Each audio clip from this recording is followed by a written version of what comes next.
Hey friends!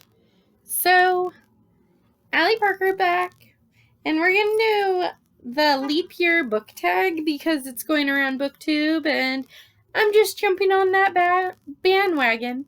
So it was created by Melted Books. Her channel's right there. You probably can't see it, but I will try and link it down below if I can figure that out. I don't think it'll be that hard. An extra day. So the first question, an extra day, what is one book that brought a little something extra? And I actually have the perfect book for this. I just read it today. I won it in a Goodreads giveaway. But Carson Clare's Trail Guide to Avoiding Death and Other Unpleasant Consequences by Bruce and Carson McCandless. So this is a poetry book. Let's see if you can see the poetry. Yes, you can. So there's poetry. But this brings extra because look at that freaking artwork. He looks so sad. And then there's like this, that. It's just full of amazing art. That's one thing extra.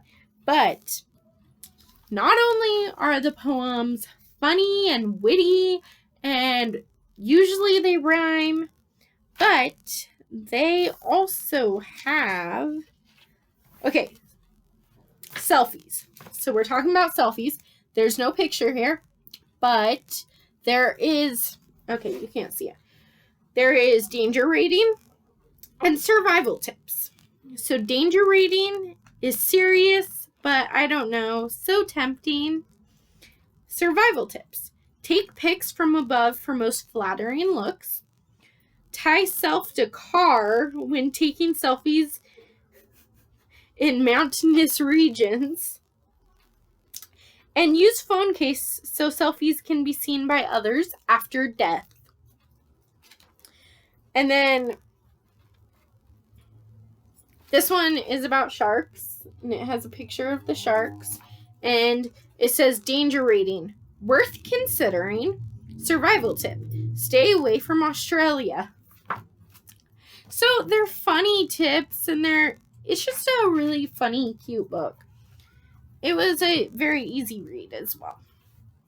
Number 2, taking a big leap. What is one book that you are or were afraid to read?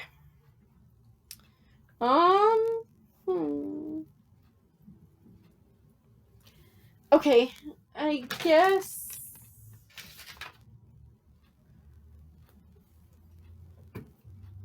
Rose Madder by Stephen King.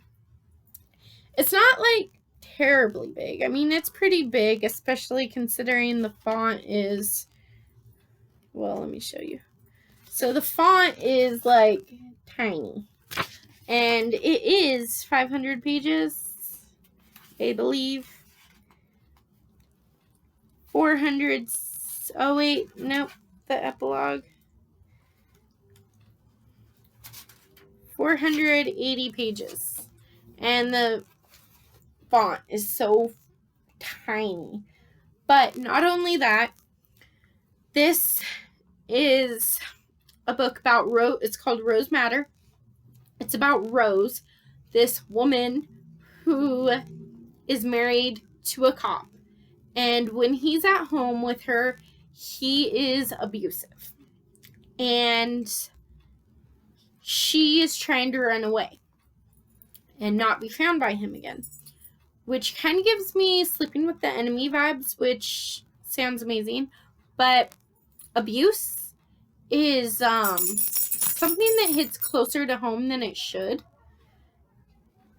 So I feel like the material in here is just gonna be soul crushing,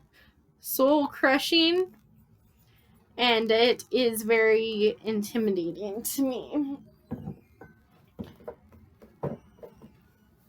Let's see what the next question is. Number 3. All right, number Number three. Every 4 years, what is the fourth book you read this year? Let me pull that up. 1, 2, 3, 4. So the fourth book I read this year was a DNF. It was Where They Found Her by Kimberly McWright. And it was about this baby's body that was found under the leaves next to the university. And you follow like 4 different perspectives. And it was too hard for me to keep up with the 4 different perspectives because other than the psychiatrist, all the perspectives sounded the same to me. And it was just, I read over 200 pages of this book and I still didn't understand how they all connected. Plus, one of the main perspectives was from a journalist, and for some reason, I cannot do journalist or detective type books where you're trying to solve a mystery from their perspective, and I just couldn't jive with that book. But if we're talking the fourth book that I actually finished, that would be an arc that I had.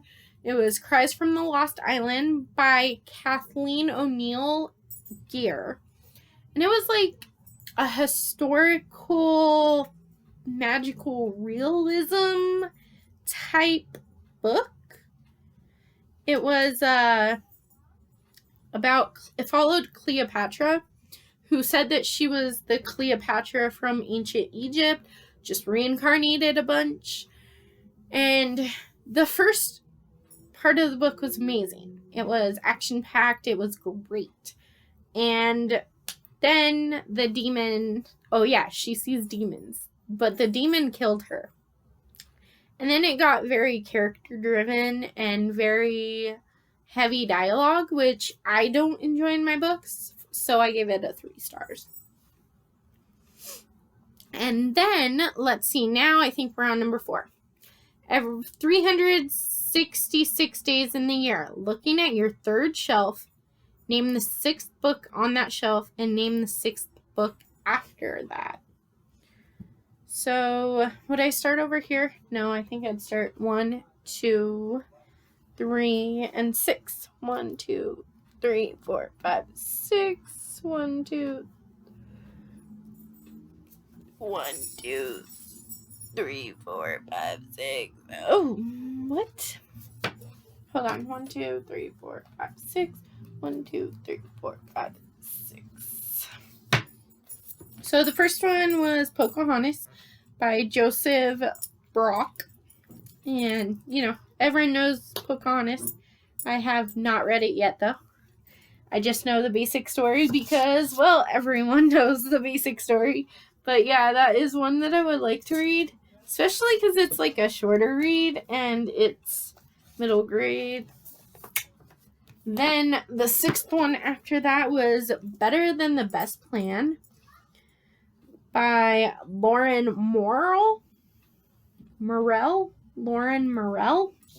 It just says, Ritzy, I've got to journey down my path. I wish you well on yours, and we'll see you soon. I love you. Stay true. Love, Mom.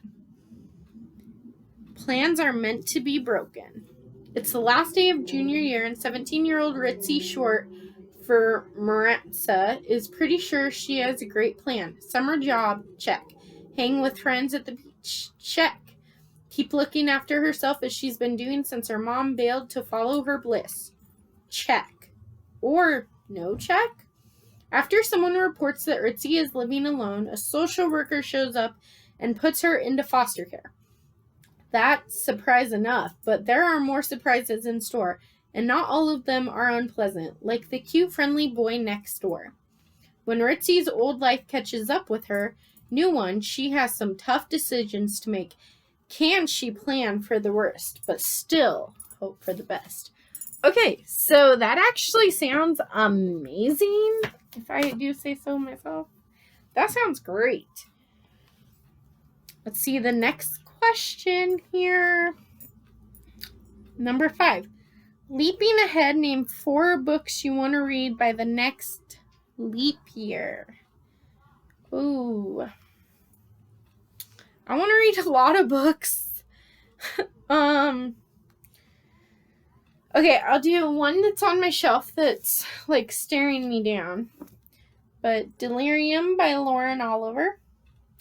So it's like in a world where love is illegal, then what would you do would you fight for love, or would you just be okay with, not having love in the world anymore?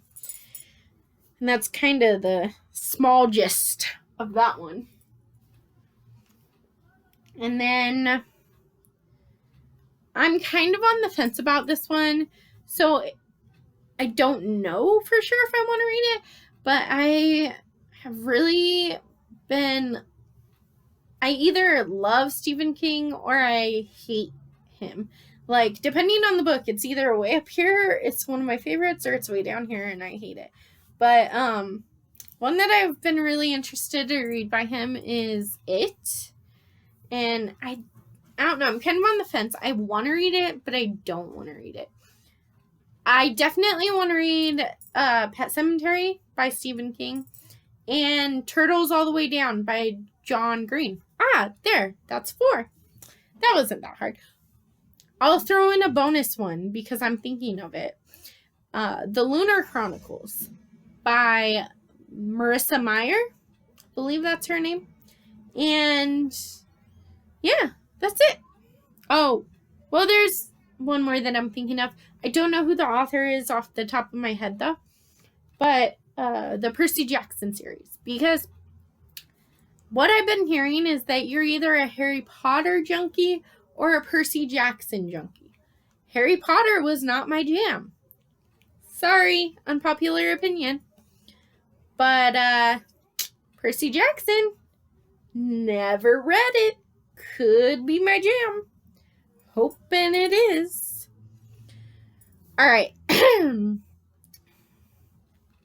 Number 6. And yes, this is number 6. This is number 3. Number 6 is Leapfrog. Name a book on your TBR that has green in it. I mean, I have the obvious choice. There's like one green book over there. But I guess this one has green right there. So, The Kite Runner by Claude Huizan has green. Then, let's see. Next question. Number 7. Yep, that's really number 7 in sign language. Bad luck. What bookish things do you steer clear of? So, what bookish things? Okay, well, if you watch my channel frequently, you know that I'm still learning who I am as a reader, and that's okay. But so far, we know that I don't like fake love in my books, and there's got to be more than that. Hold on one second. But let's see, I don't like fake love. And I don't like in those books where the girl really likes the guy who's a complete jerk to her and he's like so controlling in a relationship. I hate that because it makes girls look up to a relationship that is not healthy and idolize a controlling, abusive relationship. And I absolutely do not like that. And let's see, what bookish things? It doesn't say a number. So, okay, typically I don't like fantasy. That's kind of out of my comfort zone. But, I'm trying to read more out of my comfort zone.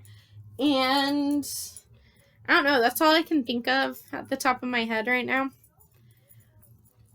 Let's see.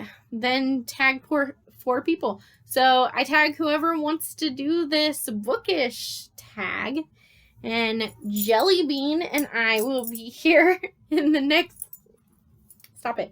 next video together. Maybe. We'll see. But I'll see you in the next video. Bye.